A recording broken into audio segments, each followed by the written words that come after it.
We had some incredible rallies and incredible times, and I hear we're doing very well in Florida, we're doing very well in Arizona, we're doing incredibly well in Texas.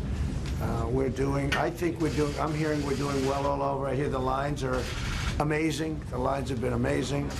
And I think we're going to have a great night. We're going to have a great night. And we're going to have, much more importantly, we're going to have a great 4 years. But I want to thank everybody. It's a tremendous group of people. Come on over here. This is the media. They're very nice. They treat us as Come on over. Kaylee, everybody, come on over. Young, attractive people that know politics, and someday some of the people in this room, I predict, some of them will be president, I hope. But they've been working very hard, and I know you'll be here all night, and I think you're going to see some tremendous results. And, you know, we had rallies. There was love at those rallies, and there's never been rallies like that. There has never been, and I say it in front of the media, and they can check it, they can fact check it if they want. But there's never been anything like we just had. And I think a combination of the debate, maybe the debates, but the debate, certainly the second debate, and the rallies were, it was a good combination, and I think we took off. So it's been really good. I want to just thank everybody in the room. You see these people, we travel with these people. They're extremely nice. And they respect very much what we've done. Actually, I think they do. If you want to know the truth, I think they do. Yeah, please. How are you feeling today, Mr. President? I feel very good. After doing that many rallies, the voice gets a little bit choppy, I think. God did not design it for that much, but you know, look, we did a lot of them. We did actually 6 the last day, because one finished at 2 in the morning.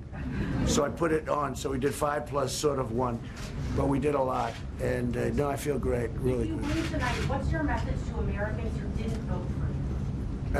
Everybody should come together, and I think success brings us together. We're going to have a tremendous success. We had 33.1% up in growth, GDP, and nobody's ever seen a number like that.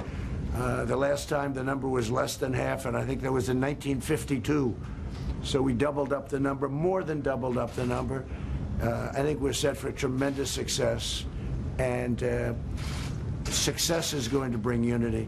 And it was bringing it before, and then we got hit with the China virus, and that certainly you had to go back, and I think we've done an incredible job with respect to that, other than public relations, because, and I'm not sure that it's possible to convince you of it, because, you know, you people were not really convincible no matter what we did, but we've done an incredible job, not only in handling it. Don't forget, we were expecting, and people were projecting, 2.2 million people. We closed up the greatest economy in the history of the world for any country, not just for our country.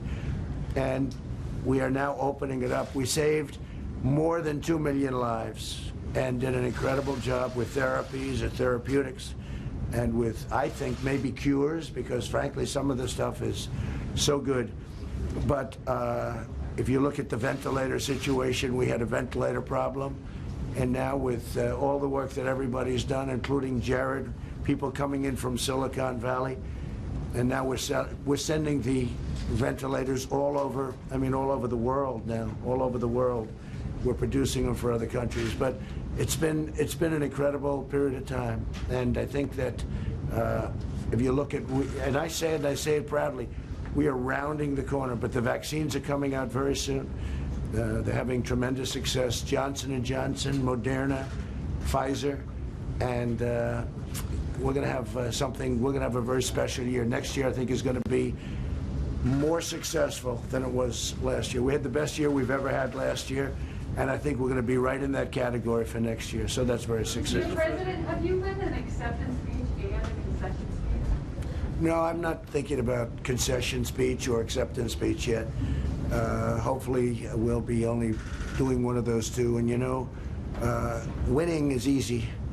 Losing is never easy. Not for me, it's not. But I think we have, when you see rallies, the likes of which in the history of this country, probably in the history of the world, nobody's ever seen before. There's a tremendous love going on in this country, and there's really a tremendous unity. There's a tremendous unity. Nobody's ever seen that, where you take an airport, and the airport's not big enough to hold the crowds. Nobody's ever seen a thing like that. And our opposition, as you know, would have a few people sitting in circles, and that's okay. That's not abnormal. That's not abnormal, actually. I mean, that's the way it is. But we would get crowds of 50,000 people, 45,000 people, more. Nobody's ever seen anything like that. So it was an honor. They're great people. These are people that they appreciate what we did, and they also remember before I got there and before we all got there. This group has been with me. A lot of them are very young, but they've been with me, many of them, for a long time, right? A long time. And I really came here to thank you all, and then I'm going to say, and get immediately back to work.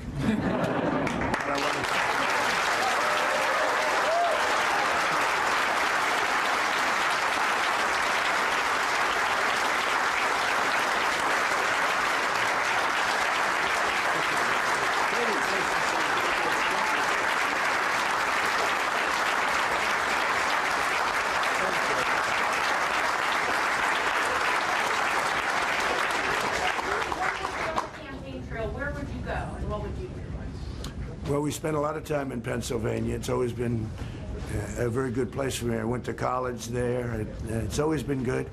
I think Pennsylvania is very important. Florida is very important, obviously. A lot of people talked about Texas, and Texas is, we will have a tremendous victory there based on, you know, everything that you see. This is no longer polls. This is now we're looking at what's happening. It'll be a tremendous victory in Texas. I'm hearing we're doing tremendously well in Arizona. I think we're doing well all over, yeah. When do you think we'll know a winner, and should every vote be counted, no matter how long it takes? Well, I think you'll know possibly tonight, depending on the extent of a victory. I think you could know tonight. I think the ruling on Pennsylvania was an unfortunate one by the Supreme Court, because I think we should know what happens on the night. Let people put their ballots in earlier. But you have to have numbers. You can't have these things delayed for many days and maybe weeks. You can't do that. The whole world is waiting. This country is waiting, but the whole world is waiting. And a lot of shenanigans, a lot of bad things happen with ballots when you say, oh, let's devote days and days, and all of a sudden the ballot count changes. And you take a look at Philadelphia, the history of Philadelphia politics. No, I don't put people on their honor code. I don't think it's right, and I think it's a very dangerous thing that they've done with that decision. And maybe their wisdom will change that decision, or maybe we'll go back and give them a right to change it. But that's it's a very dangerous decision for this country, what they did with Pennsylvania, and some others also. You have to have a date, and the date happens to be November 3rd, and we should be entitled to know who won on November 3rd. And if somebody comes along and puts a ballot in way late, they shouldn't be. They should put the ballot in earlier. There's no reason why they can't put the ballot in 2 weeks earlier or 1 week earlier. I think it's a very dangerous decision for our country. In many ways dangerous, in many ways. Yeah. Will you speak to the American people tonight, regardless of the outcome or not? Well, I may. I mean, we're going to have to see. We have a big night planned. We're going to have a very big night. I just think we're going to have a tremendous... I think we're going to have it. Look, I'm looking at different locations, and we're seeing lines of people, and they're wearing a lot of red material, including hats. But no, we're seeing in certain areas that would be Trump areas, we're seeing lines of people that are extended for miles. You're seeing it too. I mean, you don't have to say, but you're seeing it too. So I think we're going to have a great night. But it's politics and it's elections, and you never know. I can say that Texas, Arizona, a few of them are looking really very, very strong. Florida, looking very, very strong. They spent hundreds of millions of dollars in Florida. But the people of Florida, they know I love them and they love me. You know, we just have a automatic bond. Yeah, please. What are you seeing in Florida, especially in terms of seniors? Are you worried about any slippage there, or do you think? No, I don't think we're going to have any slippage. I think we're going to have, look, my relationship to seniors. I happen to be a senior. I don't want to say that too loud in this group.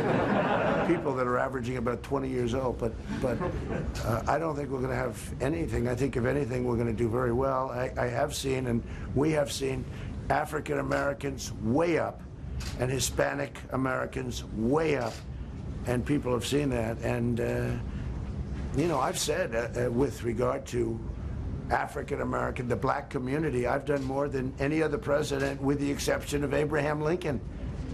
And sometimes I say with the possible exception of Abraham Lincoln, but let's give him a lot of credit, right? But I've done more than any other president in the history of this country for African American, the black community. And they understand it. Criminal justice reform, prison reform, historically black colleges and universities. You look at what we've done. Opportunity zones with Tim Scott, South Carolina, who's great. Nobody's done what I've done in terms of the African American community. So, and they see it. And they're tired of being used by the Democrats for 100 years. I mean, it's like been 100 years. So I think we're doing very well there, and I've heard we're doing very well with the Hispanic community. Did you put any of your own money into your campaign? What's that? Did you put any of your own money into your campaign? Well, you'll see that in the filings. But we had plenty of money, I will tell you. We had plenty of money. And what I didn't do is call up Wall Street and say, send me $25 million to the head of every firm. I could have done that. I would have been the all-time king of fundraising if I did that. But once you do that, you can no longer deal properly with them. You just can't. So I didn't do that. We could have done that. I could have raised much more money. I mean, Hillary Clinton spent much more money than I did. And in this case, when they raise that much money, that means to me they're making deals. And that can happen. So thank you very much. We'll maybe see you later. Have an exciting day. And for you, I just appreciate everything you've all done, and we'll see you soon, okay?